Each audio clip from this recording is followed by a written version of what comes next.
মাননীয় সংসদ সদস্য একটু ব্যাখ্যা দেবেন আসলে বাংলাদেশ কি ইরানের কে একটু সমর্থন জানাতে পারতো না এই বক্তব্যটা প্রশ্নটা ইরানের রাষ্ট্রদূতের? না, ইরানের রাষ্ট্রদূতের এই আক্ষেপটা তো খুবই স্বাভাবিক। তাদের এই দুঃসময়ে মানুষের দেশের সমর্থন তারা চাইতেই পারে। আর মানবিক কারণে তো দেশগুলো এক এক সময় এক এক যুক্তিসঙ্গত বিষয়ে সমর্থন দেওয়াই উচিত। তবে আমাদের মতো এত ছোট দেশে, আমাদের মতো গরিব দেশের ক্ষেত্রে এটা একটু খুব ডিফিকাল্ট। আপনি আমেরিকার মতো একটা এত বড় মোড়ল, চায়নার মতো এত বড় একটা অর্থনৈতিক মোড়ল, রাশিয়ার মতো এরকম একটা যুদ্ধ ক্ষমতা সম্পন্ন দেশ, এদের সাথে কি বাংলাদেশের কোনোভাবে কম্পেয়ার করা যায়? যেখানে এই তেলের মজুদে ভর্তি ধনী মিডল ইস্ট মধ্যপ্রাচ্যের দেশগুলো, তারা আজকে নীরব অবস্থায় বসে আছে, অথবা পক্ষান্তরে ইরানের বিরোধিতা করছে, ওদের মাটিগুলো, ওদের দেশগুলো ইরানের বিপক্ষে ব্যবহার হচ্ছে। সেই ক্ষেত্রে আমরা অতি মাত্রায় ক্ষুদ্র থেকে ক্ষুদ্রতর। আমরা কি বোঝাতে পারছি তাদেরকে? ইরানকে কি এটা বোঝাতে পারছি যে আমাদের জায়গা থেকে হয়তো মৌন সমর্থন থাকবে, কিন্তু আমরা দিতে পারছি না? কারণ আমরা বুঝাতে পারছি বলেই ইরানের অ্যাম্বাসেডর কিছুদিন আগে তিনি বলেছে যে হরমুজ প্রণালী দিয়ে বাংলাদেশের তেলের জাহাজগুলো আসবে। কেন আসবে? আমরা বাংলাদেশের উপর এটুকুই খুশি, বাংলাদেশের অন্তত 95% জনগণ ইরানের জন্য দোয়া করে, মানসিক সমর্থন করে, এটুকুই আমাদের জন্য যথেষ্ট।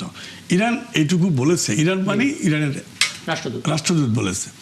অতএব এখানে কিন্তু আমাদের জায়গায় দাঁড়িয়ে কিন্তু আমরা যথেষ্ট করছি, সমর্থন বলেন যথেষ্ট। রাষ্ট্রীয়ভাবে হয়তো ইরান এটা জানে, যদি নাই জানে আমাদের দেশের জাহাজগুলো ছাড়ছে কেন?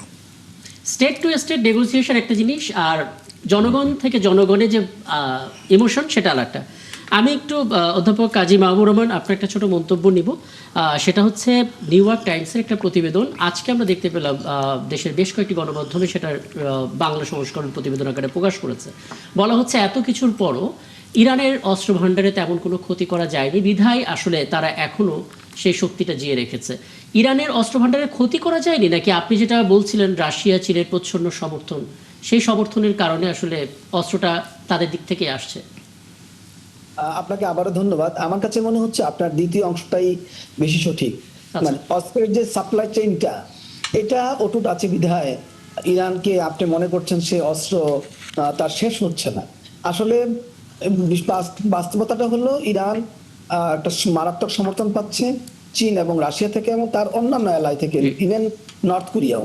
আমি একটু বলি যে পজিশনের কথা, যেটা ইরানের প্রত্যাশার জায়গা থেকে একটু বলি, সেটা হলো ইরান কিন্তু বাংলাদেশের গত 15 বছরের কর্তৃত্ববাদী শাসনের সাথে আপনি কিন্তু ইরান কিন্তু সম্পর্কটা ভালোই বজায় রেখেছিল। আপনারা মনে করে দেখেন, আপনি এটা অন্যান্য দেশের রাষ্ট্রদূত, পশ্চিমা এবং জাপানের রাষ্ট্রদূতরা যে অবস্থান নিয়েছিল, সেই অবস্থান কিন্তু ইরান এবং মধ্যপ্রাচ্যের আরেকটা রাষ্ট্র যাদের সাথে আমাদের ভালো কানেকশন আছে, তারাও কিন্তু এই কর্তৃত্ববাদী রাষ্ট্রের সাথে ভালো ছিল।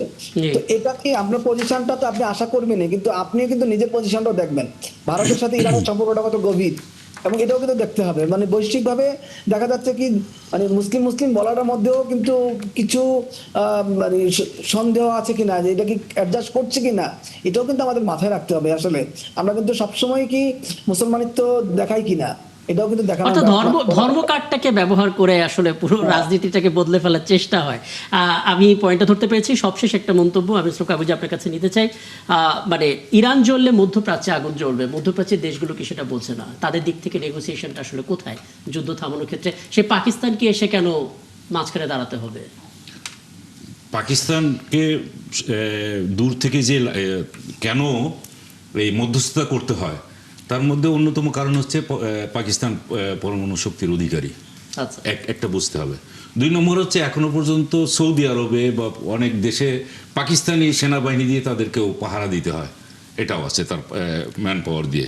আচ্ছা, আমি একটা বিষয় এখানে আসতে চাচ্ছি, সেটা হলো এই এখন পর্যন্ত যে কথাটা আপনি বললেন, রাশিয়া এবং চীন অস্ত্র সাপ্লাই দিচ্ছে। আপনি একটা জিনিস খেয়াল করেন, আমি মানে স্বাভাবিক দৃষ্টিতেই যদি যাই, তাহলে ইরানে প্রথম অবরোধ দিচ্ছে কখন? 1979 সালের নভেম্বরে একবার দিল। তখন তাদেরকে কি বলে জঙ্গি, মানে কি বলে কি জিম্মি আটকের কারণে। আচ্ছা, এরপরে আরেকবার দিয়েছে 84-তে দিয়েছে, আর বিল ক্লিন্টন এসে দিছে 95-এ একেবারে ইকোনমিক স্যাংশন দিয়ে দিল। এতগুলো স্যাংশন দেওয়ার পরেও কিন্তু ইরান তার যত অর্থনৈতিক সমৃদ্ধি হোক আর যাই হোক না কেন, সব কিন্তু অস্ত্রের পিছনেই তারা করেছে, বিনিয়োগ করেছে। শেষ পর্যন্ত ট্রাম্প এইটা বলতে মানে বাধ্য হয়েছে যে তার অস্ত্র ভাণ্ডারে যে ইউরেনিয়াম ছিল 450 কেজির মতো, সেটা নাকি একেবারে ধুলায় মিশিয়ে দিয়েছে, ওই ধুলাটাও পর্যন্ত নিয়ে যেতে চায়। অর্থাৎ এই পর্যায়ে চলে গেছে। তো ইরানের অস্ত্র ভাণ্ডারে যে সমস্ত বিষয়গুলো আছে এখনো কিন্তু অজানা, এখনো পর্যন্ত অজানা। এই জানাটুকুর পরিমাণ হচ্ছে এরকম 16তম অবস্থান তার এখন সামরিক বাহিনী থেকে। তো এইটা যখন যেহেতু কাতার যারা আছে তারা কিন্তু তাদের মানে অবস্থানটা এমন জায়গায়, অর্থনৈতিক সমৃদ্ধি আছে ঠিকই, কিন্তু পাহারা দেওয়ার মতো লোক নেই। একদম এই পাহারা দেওয়ার লোক নেই বলেই তারা কিন্তু আমেরিকার কাছেই মানে সবসময় একদম পরিষ্কার। আমার হাতে সময় থাকলে ইরানের সাথে আসতে চায় না, এই একটাই কারণ। দীর্ঘ করতাম, কারণ রাত একটা নিউজ শুরু হবে, কিন্তু মানে যতটুকু বুঝলাম আসলে ইরানের সবচেয়ে বড় শক্তি যে তাদের পুরো তথ্য কেউ জানে না। হ্যাঁ, অনেক ধন্যবাদ মাননীয় সংসদ সদস্য। সামনে নিশ্চয়ই আবারও কথা হবে। এবং অধ্যাপক কাজী মাহবুবুর রহমান, অনেক ধন্যবাদ আমাদেরকে সময়টা দেওয়ার জন্য।